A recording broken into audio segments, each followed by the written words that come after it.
Como vemos, esto de linchar a inocentes no es nada nuevo y ustedes recordarán que en las últimas semanas les hemos reportado han ocurrido varios casos de linchamiento en el país, particularmente en el estado de Puebla. Y para hablar sobre este fenómeno me acompaña en el estudio Felipe de Jesús Gutiérrez, psicólogo de la UNAM. Jesús, buenas noches. Hola, ¿qué tal? Buenas noches.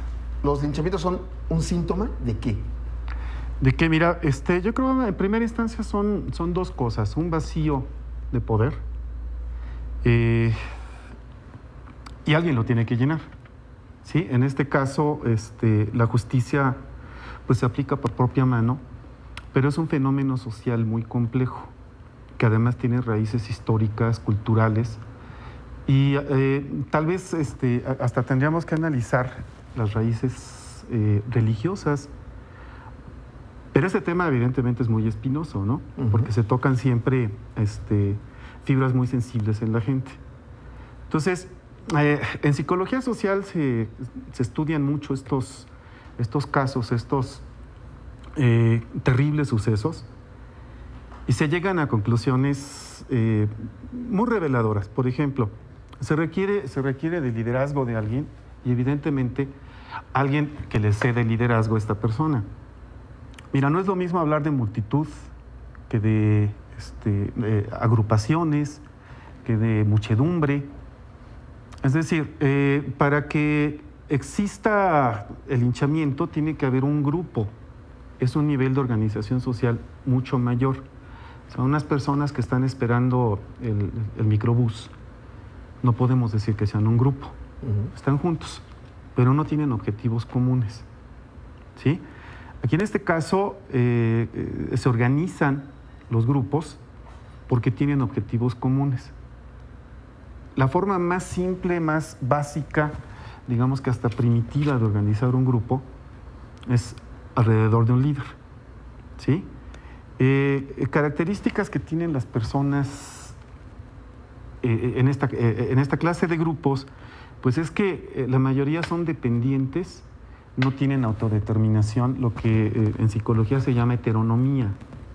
Pero en estos casos que hemos visto en las últimas semanas, ¿por qué se ve que son espontáneos? No se ve como la presencia de alguien que agrupe o que lidere este tipo de multitudes o de grupos, no sé cómo llamarlo.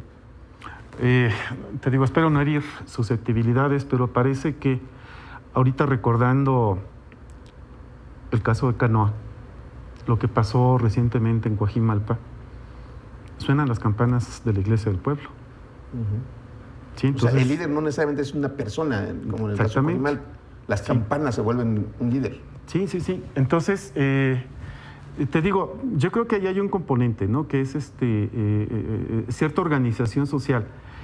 ¿Por qué, por ejemplo, yo aquí me cuestionaría, ¿por qué, por ejemplo, en mi unidad habitacional, si se llegase a cometer un ilícito, no salimos todos a linchar al supuesto delincuente, ¿no? Pero ¿por qué en otros lugares sí? Sí, es eso. O sea, esta es la gran diferencia, esta es la gran pregunta. Y aquí es lo que te estoy planteando. Rumor, ignorancia, fanatismo. Sí, son las semillas, son las semillas, ahí están. Pero también aquí hay una fuerte tradición comunitaria que no es de ahorita. O sea, viene funcionando desde incluso la época prehispánica, en la colonia, etcétera. ¿Cómo se organizan estas comunidades? Alrededor de líderes, ¿sí? Pero te digo, los comunes denominadores siempre son estos, o sea, la ignorancia, el fanatismo, el rumor, ¿sí? Sí. Ahora, en los últimos casos, en uno especialmente el de Puebla, el más lastimoso, las redes sociales, que están sirviendo como detonador más fuerte, quizá. Es que siempre son un riesgo y se deben usar siempre con responsabilidad, siempre estar dudando, pero aquí el asunto es la credulidad. Las famosas fake news, por ejemplo, ¿no? Las noticias falsas, el rumor, ¿sí? En WhatsApp, en Twitter, en Facebook, circulan, pero sí bastante, ¿no? Entonces, la gente no siempre está preparada para deslindar precisamente estas noticias falsas de las noticias verdaderas. Es muy fácil de creer, ¿sí? Todo esto, porque además se presenta como casi verdadero, ¿no? De veras, yo te confieso que estaba a punto de caer en algunas, y en algunas he caído, ¿no? Sí. Noticias falsas, no es tan sencillo. Pero el rumor es un componente bien importante. Un linchamiento, a final de cuentas, es un mensaje que da la comunidad. Por este vacío de poder que yo te decía al principio, que fundamentalmente es del Estado, ¿sí? Este se llena con esta forma de comportamiento, ¿no? Así es. Entonces, el mensaje es muy claro y contundente. Y no importa si el linchado es culpable, ¿eh? O sea, aquí creo que es lo que menos importa. El mensaje es, cualquiera, y esto es ejemplar, ¿no? Cualquiera que venga a tratar de cometer aquí alguna tropelía, que venga a perturbar nuestro estado de cosas, va a recibir sin burocracia, de manera directa, la sentencia y el castigo. ¿Sí? Es terrible. Y entonces así se actúa, ¿no? Sí, pues es lo que hemos visto. Sí, falta de justicia, pues la aplicas por tu propia mano, ¿no?